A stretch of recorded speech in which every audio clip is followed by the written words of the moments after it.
말씀에 들어가기 전 성경 한 군데 더 보겠어요. 한 장 넘기면 전도서 2장이 있는데 3절부터 조금 제가 11절까지 봐야 되겠지만 조금만 보겠습니다. 3절. 내가 내 마음으로 깊이 생각하기를 내가 어떻게 하여야 내 마음을 지혜로 다스리면서 술로 내 육신을 즐겁게 할까? 또 내가 어떻게 해야 천하의 인생들이 그들의 일생을 살아가는 동안 어떤 것이 선한 일인지 알아볼 때까지 내 어리석음을 꼭 붙잡아 줄 때까지 하여 나의 사업을 크게 하였노라. 내가 나를 위해 집들을 짓고 포도원을 일구고 여러 동산과 과원을 만들고 그 가운데 각종 과목을 심었으며 나를 위하여 수목을 기는 삼림에 물을 주기 위하여 못들을 팠으며 남녀 노비들을 사기도 하였고 나를 위하여 집에서 종들을 낳기도 하였으며 나보다 먼저 예루살렘에 있던 모든 자들보다 내가 소와 양 떼의 소유를 많이 가졌으며 은금과 양들이 소유한 보배와 여러 지방의 보배를 나를 위하여 쌓았고 또 노래하는 남녀들과 인생들이 기뻐하는 처첩들을 많이 두었노라. 내가 이같이 창성하여 나보다 먼저 예루살렘에 있던 모든 자들보다 더 창성하니 내 지혜도 내게 여전하다. 11절. 그 후에 내가 생각해 본즉 내 손한 모든 일과 내가 수고한 모든 것이 다 헛되어 바람을 잡는 것이며 해 아래서 무익한 것이로다. 솔로몬은 지금 자기가 후회스럽게 살았던 삶을 돌이켜보면서 고백하고 있는 내용이 즐거운 삶을 위해서 쾌락의 삶을 살기 위해서 더 멋진 삶을 살기 위해서 노력했던 모습들이 다 있었다는 그런 고백이에요. 남보다 많은 노력을 한 거예요.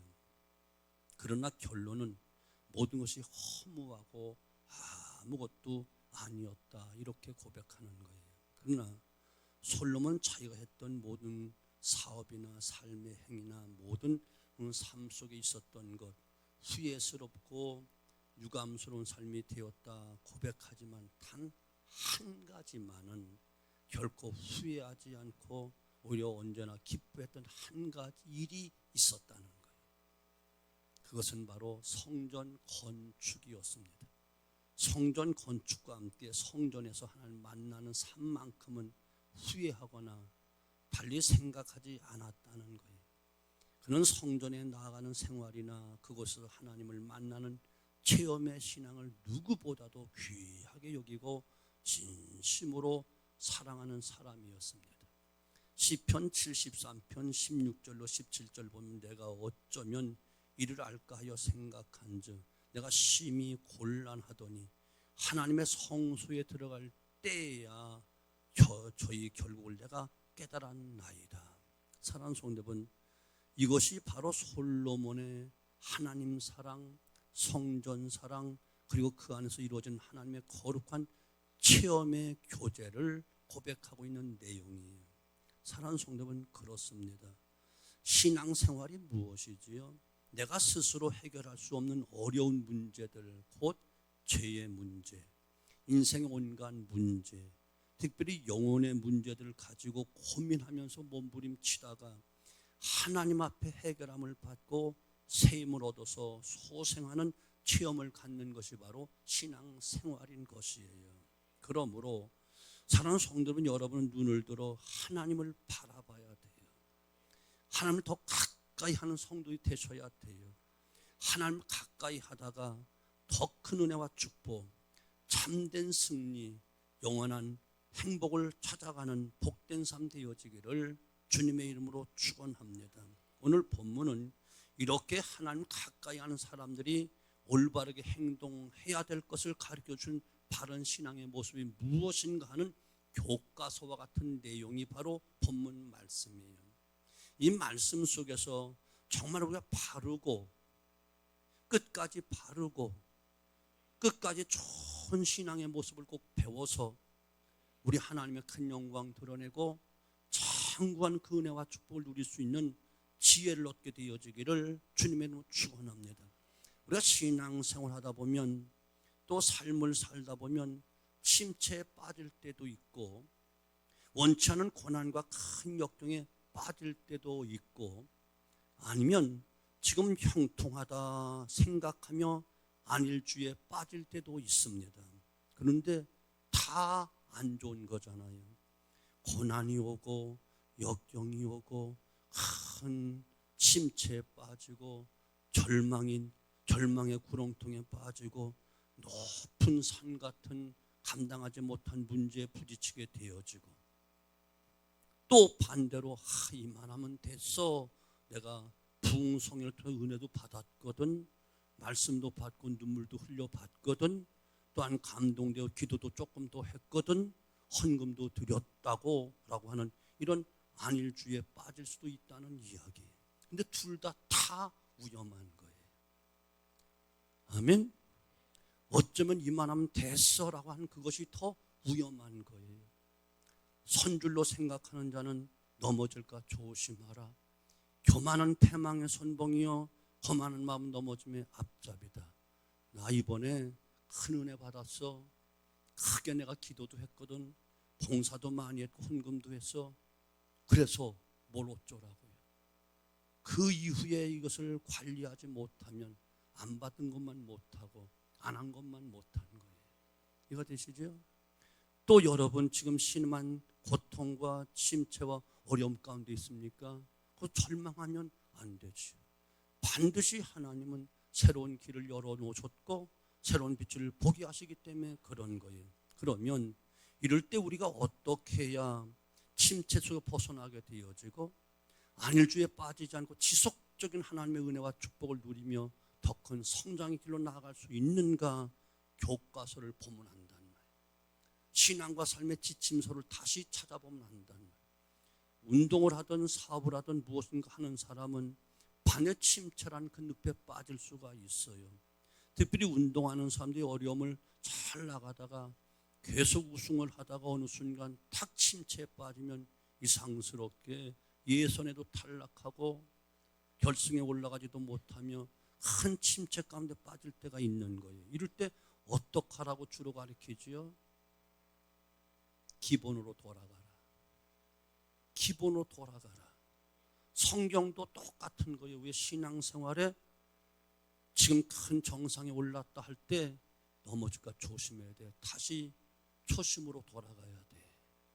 교만하면 넘어지는 거야. 하나님 대적한다. 하나님 물리친다. 다시 초심으로 돌아가라.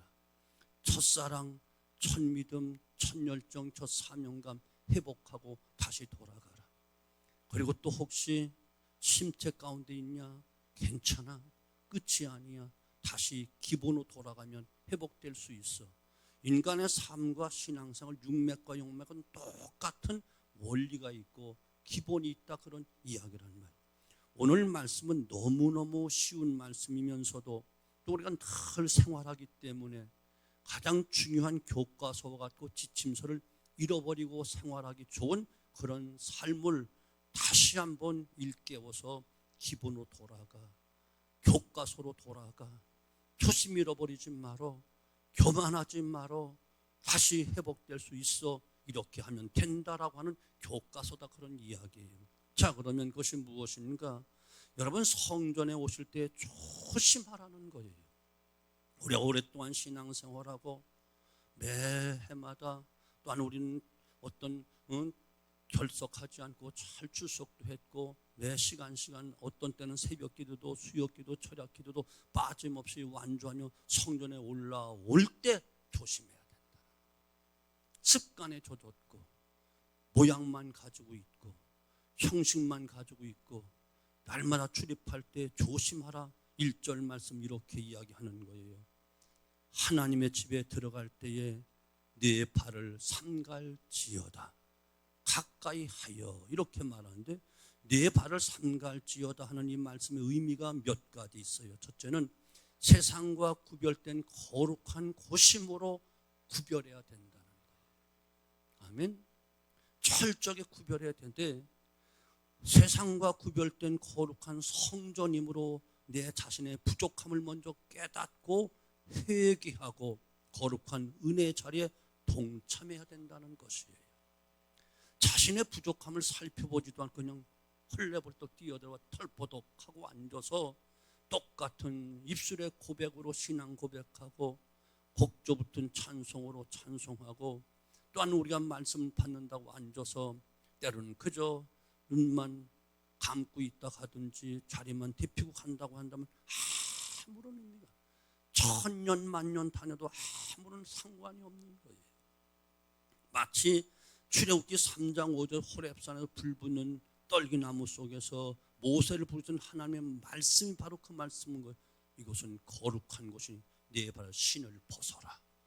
평상시 양떼를 이끌고 다니던 그 산이 아니라는 거예요. 하나님이 거룩히 구별한 거룩한 산이라는 것이고 거룩한 전이라는 거예요. 그러므로 신을 벗으라는 거예요. 여러분, 거룩한 성전이에요. 생각 없이 출입하면 안 되는 거예요. 구약의 성전과 다르잖아요. 아는 척하지 마. 잘난 척하지 마. 모든 믿는 무리들이 모인 교회 모임이 바로 교회가 공동체가 모여서 살아계신 하나님께 예배를 드리는데 어떻게 성전이 아니겠어요? 아멘. 우리가 성전으로 안 만들고 성전을 여기 취급을 안 하니까 아무리 웅장하게 지은 솔로몬 성전도 범죄의 소굴이 되면 여지없이 다 없어져 버리고 불타버리고 바벨론 다 끌려가고 마는 거예요. 아멘. 성전을 성전답게 출입해야 된다. 철저하게 나의 부족함을 깨닫고 앉아 하나님께 먼저 나의 부족함을 깨닫고 회개하면서 예배 임해야 된다. 아멘. 거룩한 은혜의 자리를 추한 자리로 만들면 안 돼. 사람의 모임의 장소로 만들면 안 되는 거예요. 두 번째, 하나님을 만나는 귀한 시간에 앞서서 엄숙하게 내 몸과 마음과 생각을 멈추어 서서 마음을 정리하고 성급하거나 급하게 서두르지 말아야 한다는 것이고, 아멘. 하나님을 만나는 시간은 세상의 그 어떤 사람, 어떤 군왕, 어떤 대통령을 만나는 시간보다 천배 만배 귀한 시간이에요. 누구도 대통령 앞에서 약속에 늦는다든지 먼저 벌떡 일어난 무례한 행동은 범하지 않아. 미리 가서 대기하고 대통령이 손 내밀면 그때 고개를 숙이며 겸손하게 손을 잡고, 대통령이 먼저 일었으면 따라 일어서고 먼저 걸어가면 뒤따라 걸어가는 거예요. 우리는 만왕의 왕이신 하나님을 거룩한 하나님의 성전에서 만나는 시간이에요. 예배가 중요하고 하나님 만나는 것이 무엇보다 중요한 것입니다. 의복도 정결하게, 마음도 정결하게, 그 시간도 너무나도 귀한 줄 알아야만 되는 것입니다. 습관적으로 예배 시간에 나오거나 흐트러진 모습으로 헉헉거리고 앉아서 예배 보는 것은 다 틀린 모습입니다. 바쁘거나 다른 사정이 있다 해서 또한 어수선한 마음으로 행동을 이상스럽게 자꾸 움직이거나 또한 중간에 벌떡 일어나간다는 것은 다 잘못된 모습입니다. 다른 이의 예배를 방해할 뿐만 아니라 자신의 양심도 죄송스러워 부끄러운 모습을 가질 수밖에 없어요. 우리는 하나님께 예배하는 이 시간은 내가 할 수 있는 최고의 예의를 갖추어서 하나님께 경건하게, 거룩하게, 엄숙하게 구별하여 드려진 예배가 되어야 되는 거예요. 세 번째는 정말 신령과 정성을 다해 하나님 찾으라는 말씀인 거예요. 특별히 하나님께 드린 예물은 정성으로 준비하고 거룩하게 구별한 예물로 드려져야 되는 거예요. 가난한 과부의 두 냅돈 헌금을 많은 사람이 드린 헌금보다 주님이 기뻐하시고 칭찬하신 그 이유는 정성 때문에 그렇던 거예요. 내게 주신 물질은 내 능력껏 내가 관리하도록 내게 맡겨준 하나님의 것입니다. 내 것은 없습니다. 하나님께 드린 예물은 마땅히 정성으로 귀하게 다시 하나님께 드려져야 되는 겁니다. 주일 예물 대충 드려서는 안 됩니다. 감사 예물 정성껏 감사해야 됩니다. 기타 목적 예물, 특별히 가장 중요한 예물인 11조 예물은 우리의 정성과 중심을 보시는 축복의 예물이 되어지기 때문에 이야말로 정성을 다해야 되는 거예요. 삶의 모든 것을 공급해 준 하나님 절대 주권을 인정하며 이 모든 것이 하나님께로부터 왔습니다. 그 주권을 인정해 준 것이 11조이고, 또한 우리가 평생 살아가면서 삶의 모든 것을 주관하시고 삶을 주시고 생명을 주신 분, 지키시고 인도하신 분 하나님이십니다. 그 주권을 인정하는 날이 바로 주일날이기 때문에 주일날도 정성을 다하여 드려야 되고, 예물도 또한 정성을 다하여 드려져야 되는 거예요. 대충 그냥 헐레벌떡 준비도 없이 주머니에 투져서 만져지는 대로, 손에 잡히는 대로 대충 그냥 드리는 거, 이거 헌금은 하나님 거지가 아닙니다. 구약시대에는 쓰다 남은 것 드리지 않았어요. 병든 것, 못난 것, 잘못된 것 하나님께 드려서는 절대로 안 되는 것이었어요. 구별하여 하나님께 드려야만 되는 겁니다. 네 번째는 발을 삼가라 이 말씀을 하는데, 예배하러 성전에 가는 목적에서부터 이탈하면 안 된다는 거예요. 당시 백성들 중에는 하나님께 나아가는 그 목적이 예배보다는 돈 벌기 위한 장사의 목적으로, 사람을 만나기 위한 교제의 목적이 많이 있었기 때문에, 그래서 주님께서 책망하신 거예요. 오늘날도 마찬가지예요. 예배 목적 외에 하나님 성전을 찾는 일은 삼가해야 되는 거예요. 목적을 분명히 해야 된다는 거예요. 아멘. 그리고 가까이 하여 말씀 들어, 이 말씀 속에도 또 우리가 깨닫는 것인데, 말씀 듣는 자리로 나오라는 것. 예배당 안에서도 마찬가지입니다.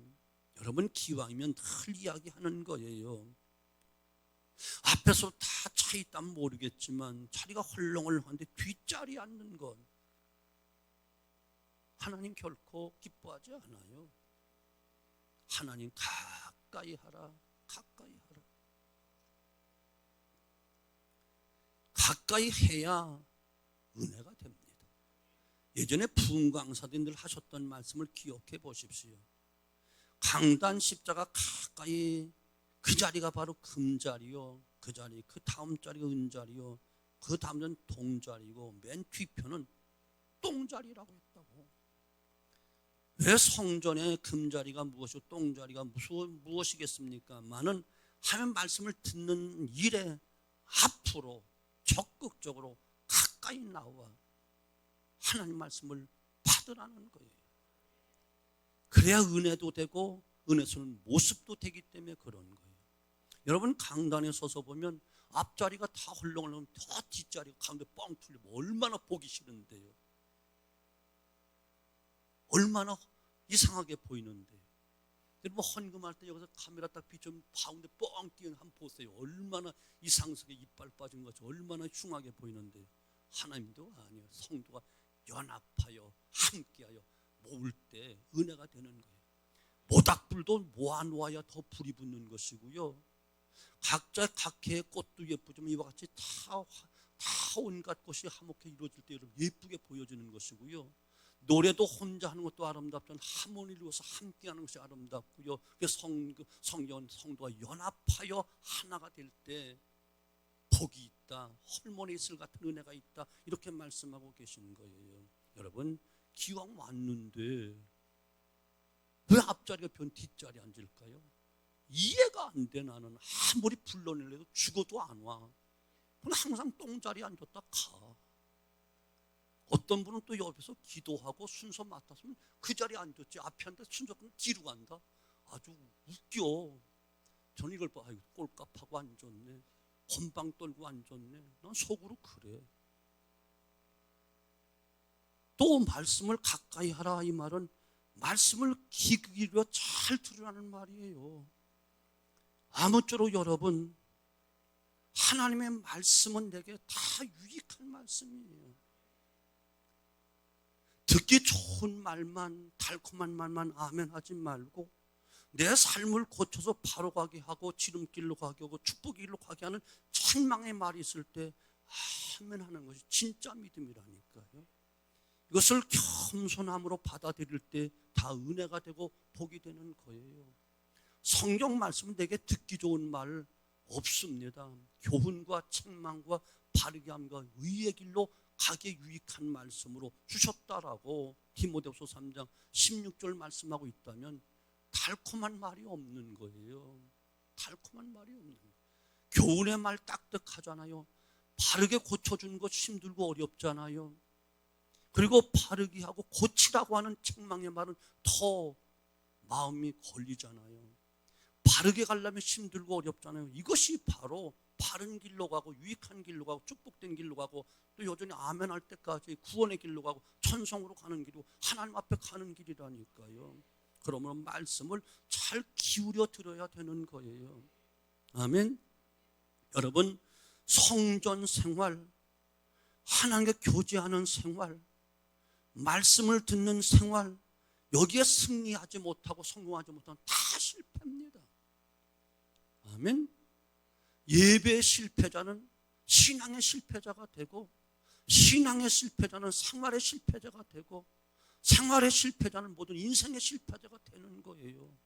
아멘. 그러므로 하나님과의 관계가 첫 단추 잘못 끼우면 모든 만사가 잘 되는 것 같고 편한 것 같지만 불통하게 되어 있다니까요. 그러므로 빨리 우리는 이것이 회복되어져야 된다. 초심으로 돌아가라. 기본으로 돌아가라. 첫사랑을 회복해라. 이것을 계속 성경은 이야기하는 것입니다.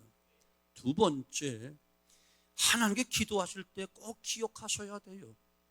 2절 말씀 보면 하나님 앞에서 우리의 표현을 의미하는데, 너는 하나님 앞에 함부로 입을 열지 말며 급한 마음으로 말을 내지 말라. 하나님은 하늘에 계시고 너는 땅에 있음이라. 그런즉 마땅히 말을 적게 하라. 이 말씀이 우리에게 주시는 의미가 무엇이지요?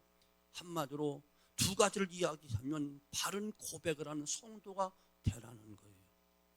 베드로, 시몬 베드로같이 올바른 신앙 고백을 하는 입술과 심령이 되어야 된다는 주는 그리스도시요 살아계신 하나님의 아들이십니다. 이 고백이 우리 마음으로부터 확실하게 믿어지고 입술로 고백해야 된다는 겁니다.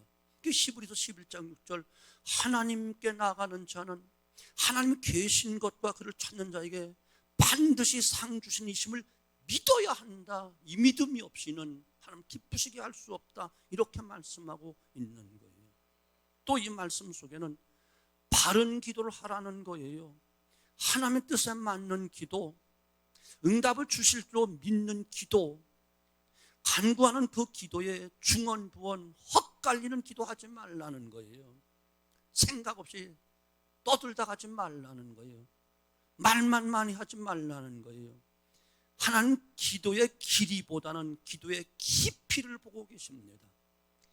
기도의 양이 짧든 길든 중요하지 않습니다. 그 내용과 중심이 중요한 것입니다. 기도의 능력을 여러분 체험하셔야 됩니다.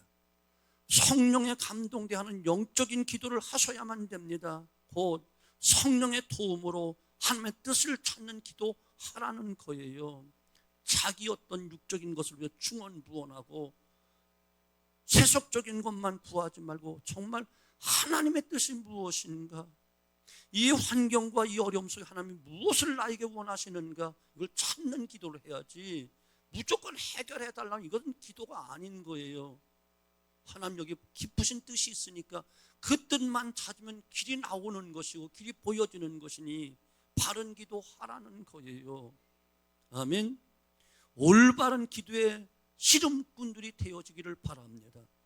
마치 야곱이 약복강 나루터에서 하나님 천사와 씨름하여 이김으로 말미암아 너는 이긴 자가 되었다, 곧 이스라엘이다 라고 하는 놀라운 축복을 받잖아요. 여러분, 기도로 하나님 이기는 자가 되어져야 돼요. 하나님께 응답을 끌어내는 것이 이기는 거라니까요. 아멘. 여러분, 야곱이 기도해서 이스라엘로 바뀌어지면서 너는 하나님과 겨루 이겼다 하는 이 승리자가 되지 아니하면 기도 응답이 없는 거예요. 그러니까 씨름하듯 정말 바른 기도를 할 때 하나님은 그 앞에 져주시는 거예요. 제가 어렸을 때가 아니구나. 은하가 어렸을 때, 난 그때 컸을 때 어른이었을 때, 반대가 아니야. 오해하지 마. 3살, 4살 때 껐떡하면 아빠 나하고 팔씨름해라고 달려들어. 그럼 어떻게 놀아줘야지. 그럼 딱 잡고 있으면요, 처음에 고사리 같은 손을 딱 잡습니다. 안 되면 2손을 포개서 다칩니다. 그것도 안 되면 다리를 없습니다. 온몸으로 기댑니다. 그래서 나는 안 쓰러져. 그 정도는 아니거든 아직까지는. 그게 3살 때니까. 그럼 그거 힘을 쓰고 안 가능했으면 내가 어떡하겠어요? 그저 무자비하게 꽉 찍어놓고 이겼지? 이렇게 했을까요? 안 했어요. 내가 다 져줬어요. 네가 이겼다 그러면 만세하고 할머니 내가 아빠를 이겼다고 그러니까 하나님은 씨름하듯 기도하며 바른 기도하는 자에게 다 져주셔. 우리가 승리를 안겨주신다고. 한 번도 하나님 우리를 이겨주시지 않아. 져주신다고. 힘이 없어 지는 것이 아니고 져주신다니까요. 아멘. 왜요? 사랑하니까. 저도 우리 하나님의 사랑을 조금 배워서 청년부나 학생이나 교사들이나 어떤 성도들이 뭐 해달라고 하면 처음에는 안 돼! 했다가 다 져줬어. 안 해준 거 없어. 얼마나 하고 싶으면, 얼마나 먹고 싶으면, 얼마나 가고 싶으면 그럴까 하면서 비용이 얼마 들고 재정이 얼마인데 그거 왜 해야 돼? 안 돼. 다음에 하면 안 돼? 하면서 막 야단쳐. 눈물이 찔끔찔끔 날 정도로 야단치는데 나중에 돌아서서는 다 해줬어. 안 해준 적 있어요? 여러분? 있으면 나한테 얘기해봐. 안 해준 적 없어. 하나님은 그러신다고. 우리가 정말 하나님의 능력 믿고 그 사랑 의지하고 그 도움이 필요해서 바른 기도만 하면 하나님은 다 져주셔. 내가 이기었다, 이스라엘이다 라고 바꾸어 주시고 응답해 주시고 또한 승리를 안겨주신다. 아멘. 그래서 우리는 야베스가 이스라엘 하나님께 기도했다고 하잖아요. 그것은 무슨 뜻이지요? 반드시 우리의 기도를 들으시는 하나님, 아브라함 때도 이삭 때도 야곱 때도 살아계신 하나님께 기도했다는 것이고, 또 반드시 우리에게 바꾸어 주시는 야곱을 이스라엘로 바꾸어 주시고 우리가 승리를 안겨준 하나님, 반드시 응답해 준 하나님께 야베스는 기도해서 헛고생의 인생을 살지 않고 헛수고를 살지 않고 구하는 것을 다 허락하셨더라. 그 결과 모든 형제, 모든 업계 사람들보다 가장 존귀한 자가 되었더라. 역대상 4장 9절로 10절을 이렇게 이야기하는 거예요. 자, 3번째는 하나님과의 약속은 정확하게 지켜야 돼요. 어떤 사람이 병이 되어서 곧 죽게 되었대요. 그래서 아주 절박한 심정으로 신께 기도를 했대요. 신이시여, 제 병만 고쳐주신다면 제가 소 50마리를 다 바치겠습니다. 그런데 사실 소 1마리도 없는 가난한 사람이었어. 그러나 신은 그 소원을 들어주었어요. 그리고 그 병을 고쳐주었어요. 병을 고침받은 사람은 그래도 양심에 찔렸는지 밀가루를 반죽해서 소와 비슷한 모양을 50개를 만들어 제단 위에 올려놓고, 신이시여, 당신이 약속한 이 소 50마리를 바치오니 받아 주옵소서 천연덕스럽게 이렇게 기도를 드렸어요. 이것을 본 신이 너무너무 괘씸한 거예요. 그날 밤 그 사람 꿈속에 나서 이런 말을 했답니다. 그것이 내가 약속한 것이면 내가 받겠다. 그럼 너는 내일 아침 오전에 바닷가로 가보아라. 거기 가면 은 50냥을 볼 수 있을 것이다. 자신의 거짓된 행동을 잃어버린 채 그 사람은 은 50냥의 정신이 팔려서 밤잠을 설치고 있다가 오전에 바닷가로 뛰어나갔습니다. 그런데 꿈속에 본 그 바닷가에는 은 50냥이 있기는커녕 그 자리에 해적들이 땅에 상륙하여 잠시 쉬고 있던 그 자리였대요. 해적들이 그를 보고 그 사람 쉽게 잡아가지고 배에 실어서 다른 지역에 가서 그 사람을 노예로 팔아먹고 그 사람 보는 앞에서 몸값을 받는데 50냥 몸값을 해적들이 받아가더래요. 웃던지 끄덕여 주던지 해야지 얘기가 끝나지. 사랑하는 성도분, 하나님과의 약속에 대한 정확하셔야 돼요. 하나님과 약속한 것이 오늘 보면 서원이라고 말합니다. 하나님과 약속, 이것은 아주 정확하게 실행되어야 하는 거예요. 왜요? 하나님은 거짓말을 우리에게 안 하십니다. 함부로 우리가 하나님 앞에 서원하고 거짓말을 하면 안 되지. 4절과 5절, 6절이 다 똑같은 이야기예요. 이것을 조금 나눠서 이거 하나님과 무엇인가 약속했다면 그것이 이루어지기를 더디하거나 미루지 말라는 거예요. 해로울지라도 반드시 지키라는 거예요. 사람과 사람 사이 관계에서 신용이라는 것이 굉장히 중요하잖아요. 신용에 이상이 생기면 다시는 그 상대방과 거래하지 않습니다. 한다 해도 불이익을 감당해야만 됩니다. 미국 같은 나라도 그렇고 우리도 그렇잖아요. 신용 거래에 문제가 생기면 은행 돈 쓰기 어렵습니다. 또 물건을 할부로 사도 은행으로부터 신용이 좋은 사람은 낮은 이율로 신용에 문제가 있는 사람은 아주 높은 이자를 내리도록 강요를 받습니다. 하물며 하나님 관계에서는 더더군다나 마찬가지로 적용됨을 여러분 꼭 기억하시기 바랍니다. 시편 15편 4절, 그 눈은 망령된 자를 멸시하며 여호와를 두려워하는 자를 존대하며 그 마음에 소원한 것은 해로울지라도 편치 아니하며 라고 말씀하고 있어요. 하나님께 신용을 지키라는 거예요. 신용. 제가 잘한 것은 없지만 40년 목회하면서 가진 것 없이 교회 운영하고 땅 사고 교회 짓고 하는 모든 과정 속에 신용을 생명으로 여겼어요. 성도들과 약속을 하든지 신협과 농협 은행에 약속을 하든지 이건 목숨 걸고 지켰어요. 한 번도 연체돼서 이자 더 물린 적 한 번도 없어요. 재정부에서 실수해서 조금 늦었다고 독촉을 온 적에서 절대로 저는 한 번도 아니에요.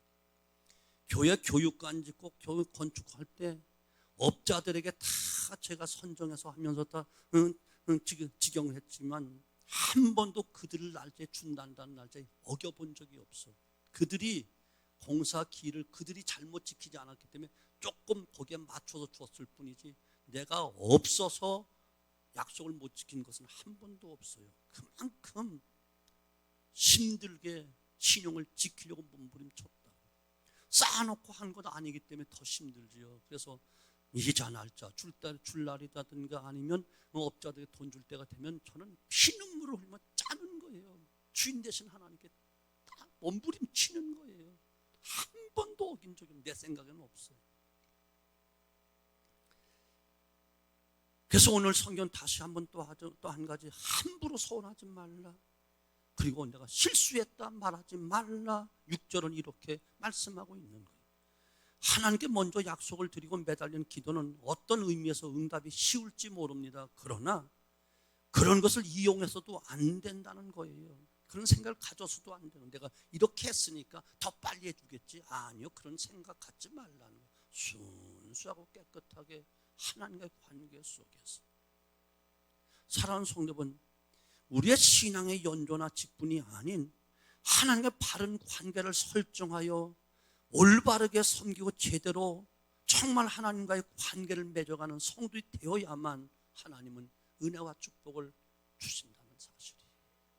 우리 속에 계신 하나님은 거룩하시고 능력이 많으시고 나를 사랑하시고 독생자들도 아낌없이 내어주실 만큼 사랑하시고 우리를 반드시 유익한 길로, 훈련과 연단은 다소 있겠지만 천금같이 나오게 하신 그 길로, 일순간 고난과 고통이 있지만 결국은 큰 행복과 승리의 길로 인도해 주시기 원하시는 하나님이시기 때문에 사랑하는 성도, 하나님과의 관계 속에 깨끗하고 거룩하고 온전한 흠이 없는 믿음을 가지고 짝퉁 믿음 갖지 말고 하나님 것 빼앗아가려는 도둑질하는 그런 기도하지 말고 하나님을 하나님답게 섬기고 하나님답게 예의를 드리고 하나님 앞에 정성을 다할 때 하나님을 높여주시고 존귀하게 만드시고 그 영광을 더디펴 주신다 약속하고 있잖아요.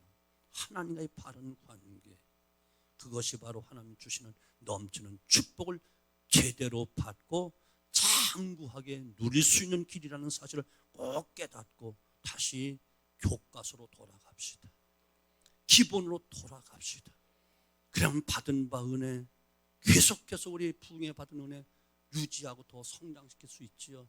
은혜 받았으니까 이 순간 포만감 갖고 이 순간 자기 기분 채웠으니까 쉬자 하고 옛날 돌아가면 일주일도 안 돼 다 잊어버려. 헛수고한 거야. 오히려 더 하나님 우롱한 것밖에 안 돼. 초심으로 돌아가십시오. 초심으로 돌아가십시오. 지금 삶이 어렵고 또 고난 있고 고통 속에 있습니까? 아니요. 안 된다 못한다 말하지 마십시오. 하나님은 또 하나님 관계를 더 가까이 하라고 바른 길로 인도하고 있음을 깨닫고 하나님과의 관계만 회복되어지면 하면 유익한 길로, 바른 길로, 평탄한 길로, 장애물이 없는 길로 잠언서 3장 5절처럼 우리의 길을 지도해 주실 것이고 이사야 48장 18절 유익한 길로 인도해 주실 줄로 의심 없이 믿습니다. 오늘도 우리 하나님 믿으러 왔잖아요. 믿기 때문에 왔잖아요. 하나님께 예배하기 위해서 왔잖아요. 하나님 사랑하기 때문에 왔잖아요. 그러면 하나님께 예배해야지. 거룩한 날로 드려야지요.